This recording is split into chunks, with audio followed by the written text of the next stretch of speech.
The first time I saw Crown Prince Patience, he was flat on his back, bleeding into the dirt, his loyal guard ready to slice me open.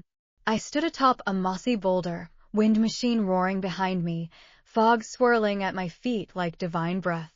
My white robes fluttered dramatically, courtesy of a 500-point rental from the SYST M store.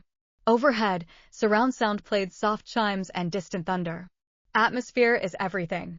Who are you? He rasped, squinting through the mist. I didn't answer. I tilted my chin, scanning him like a discount fortune teller. You bear the mark of black misfortune, your aura is dim, and bloodlight clings to your soul. Falling here today, is it calamity or fate? Kneel, I commanded. 3 kowtows. I may yet show you a path through this death trap. Outrageous. His guard lunged, sword flashing. You dare speak to the Crown Prince like this? The system screamed in my head, big dummy Chun. He's gonna kill you. You don't have a revive cheat. I didn't blink. Didn't flinch. Foolish mortal, I intoned. Daring to defy a deity? The heavens shall punish you. I raised 2 fingers, snap, and a bolt of lightning cracked from the stormy sky, striking the guard square in the chest. He dropped like a sack of rice. His sword clattered to the stone. He knelt, trembling, and began kowtowing so hard his forehead bled. Patience stared. His eyes widened. His lips parted. I turned to the system. What's his favor level now? 0. I blinked. 0? I just summoned lightning. In front of him. On command. Well, the system coughed. It was -20 before. So, technically, it went up. You're the fastest I've ever seen. I sighed. Men. Even fictional ones. Kneel, I repeated, fixing Patience with a gaze only deities and overly confident women can master. Or leave your fate to the wind. He hesitated. Then, slowly, he bent his knee. Then the other. 3 kowtows. Precise. Regal, even in submission. True divinity needs no ceremony, he murmured. But I beg your guidance, goddess. I didn't smile. Not yet. But inside, I was already drafting my victory speech. System. Healing potion. Now. You need favor points. You've got 0. Also, you still owe me 10 for the fog machine. I rolled my eyes. Just teleport us out. Full fog cover. A snap. A swirl. A blink. When Patience opened his eyes, he was back in his mansion. Unharmed. The cave, the storm, the goddess gone. Only the ache in his knees remained. His guard wept. We're back. The goddess saved us. You're blessed by heaven, your highness. Patience touched his chest where the wound had been. Yes, he whispered. This opportunity is rare indeed. Meanwhile, I was back in my cave, lounging on a stone bench while the system whined. You wasted 30 favor points on fog machines. You could have bought love potions, charm spells. I've got a better plan, I said, pulling up the store menu. I'm going full-scale agriculture. I bought every pregnancy pill in the shop, using all my favor points. And fed them to pigs. Not metaphorically. Literally. I had a small herd of sows living in a clearing the system magically fenced off. With divine-grade fertility, one boar sired an entire mountain of piglets in weeks. Then came the chickens. 1 pill, 100 eggs. Eggs to chicks, chicks to hens, my flock exploded. Then fish. I dumped a few enchanted carp into a nearby stream. Within days, the water teemed with them, swarming, breeding, overflowing. The system was horrified. Host? We're in a palace intrigue novel, not happy farm adventure. When are you going to see Patience? Soon, I said, peeling a hard-boiled egg. When he's desperate enough to beg. Because I knew how this game worked. The system wanted slow burn, save him, nurse him, whisper sweet nothings. But I preferred theatrical despair. Let him build my legend. Let him pray to me. Then, poof, appear in glory. And it worked. Patience returned to court, exposed the 4th prince's embezzlement, and began promoting me as the goddess who saved him. He repaired my cave, gilded my statue, donated to orphanages in my name. The people whispered, the crown prince is blessed. The goddess favors him. His favor for me climbed 20%. Then 30%. then 50%. But then reality hit. The drought in the southwest worsened. The treasury was empty. The emperor told local officials to resolve the disaster themselves. They resolved it by killing or exiling the starving. Refugees poured into the capital. And when they saw the nobles sending offerings to some unseen goddess while they starved, they rioted. They looted granaries, burned mansions, chanted, "Where is your goddess now?" Patience, now politically cornered, led the ministers to my cave. They knelt. They prayed. They begged. Day 1, I didn't come. Favor, 45%. Day 2, silence. Favor, 30%. Day 3, doubt spread. Day 4, a minister stood. "Your Highness, did you truly see her? Or is this all a ruse?" Day 5, the entire court knelt in the rain, drenched and exhausted. The system screamed in my mind, dash 29%. One more drop and you're erased.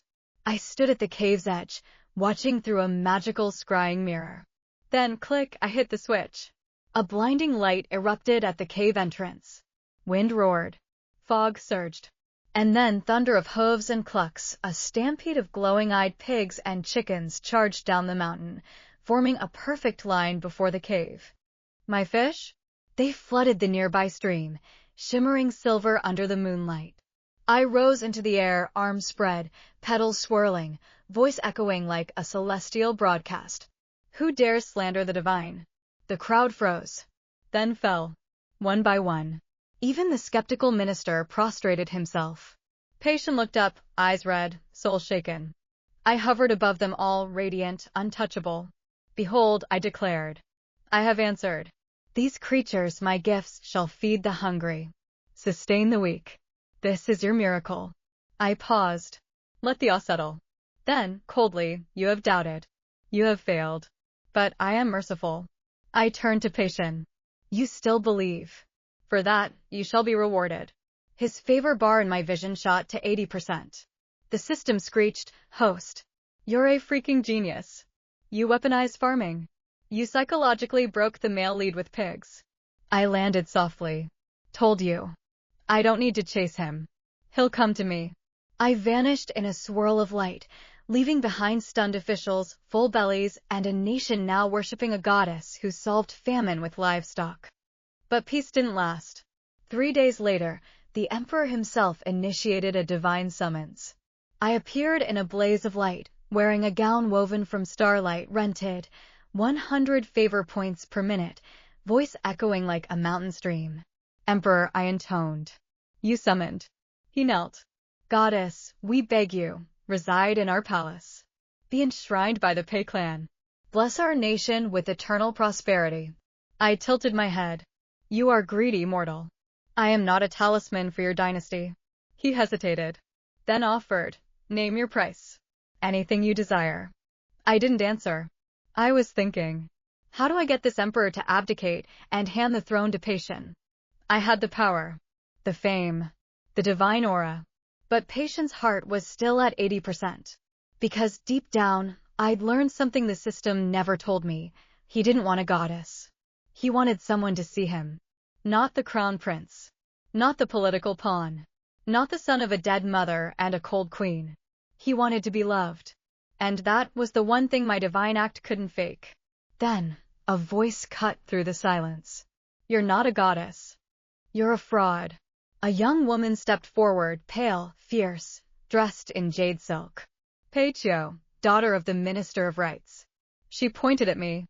"That's my half-sister, Peichuanha. She fell off a cliff years ago. Everyone said she died. But she's alive. And she's pretending to be divine." The crowd gasped. Patience froze. I just blinked. The system shrieked, "Host. Her name is Peichio. She's the evil female support. She's here to sabotage you." I sighed. Even in Divinity, the side characters still try to ruin your glow-up. I looked down at her, expression serene. "You dare accuse the divine?" She didn't flinch. "You're not fooling anyone. You were always dramatic. Always attention-hungry. You probably survived by stealing from bandits, and now you're using tricks to con the crown prince." I raised a hand. Softly. "You speak with the tongue of a sinner." A flick. A whisper of wind. The bone-softening powder, purely mundane, 100% pharmacy grade, drifted down, settling on Paichio's skin. She screamed, then collapsed, limp as a rag doll. "Let this be your penance," I said. 7 days of silence. "Reflect on your arrogance." The crowd shrieked. "Goddess, mercy." I turned, about to deliver my exit line. "I shall return when the realm is pure again." Very dramatic. But then another voice. "Goddess, that was bone-softening powder, wasn't it?" A young man stepped forward, tall, elegant, eyes sharp as knives. Crown Prince Peiling, the emperor's favorite. He knelt beside Paichio, touched the powder, sniffed it. "You used a mortal poison, not divine retribution. If you're truly a goddess, then prove it." He stood, facing me. "The Southwest still suffers. The drought continues. If you're divine, then summon rain." A pause. Then, louder, "Let us see you call down the heavens. If it rains, my brother and I will kneel and swear eternal loyalty. If not, you are a fraud, and shall be executed as a witch." The crowd held its breath. Patience stepped forward. "Brother, you go too far." The emperor raised a hand. "Silence. Let the goddess answer." I looked down at them all. The wind stilled. I didn't panic, because I wasn't a real goddess. But I was a woman who'd once read a book on cloud seeding. And I still had dry ice in inventory. I smiled. "Very well," I said. 3 days. I shall return. And on the 3rd day, it will rain." I raised my hand. "Until then, watch the skies." And with that, I teleported out, leaving behind a nation holding its breath and a system muttering in awe. Host, you're going to break the novel. Glowing Star, what happens next? Let's plot the downpour. Rain check from heaven. The system warns no divine weather control exists. But what if the rain is actually a massive irrigation project the protagonist already set up using her pig farming profits? Science, not miracles. Patience confession. When the rain comes, he doesn't thank the goddess. He challenges her. "I believed in you. But I want to believe in her. The girl who lied, bled, and saved me. Not this performance." Cue identity crisis. The Emperor's gambit. The Emperor doesn't want rain. He wants the goddess dead. He poisoned the dry ice shipment. The rain will be toxic. Only the protagonist's mortal knowledge can save them, or doom her. Pigpocalypse. The super fertile pigs mutate from the dry ice exposure. They're now giant, intelligent, and leading a livestock rebellion. Even the goddess didn't plan for this twist.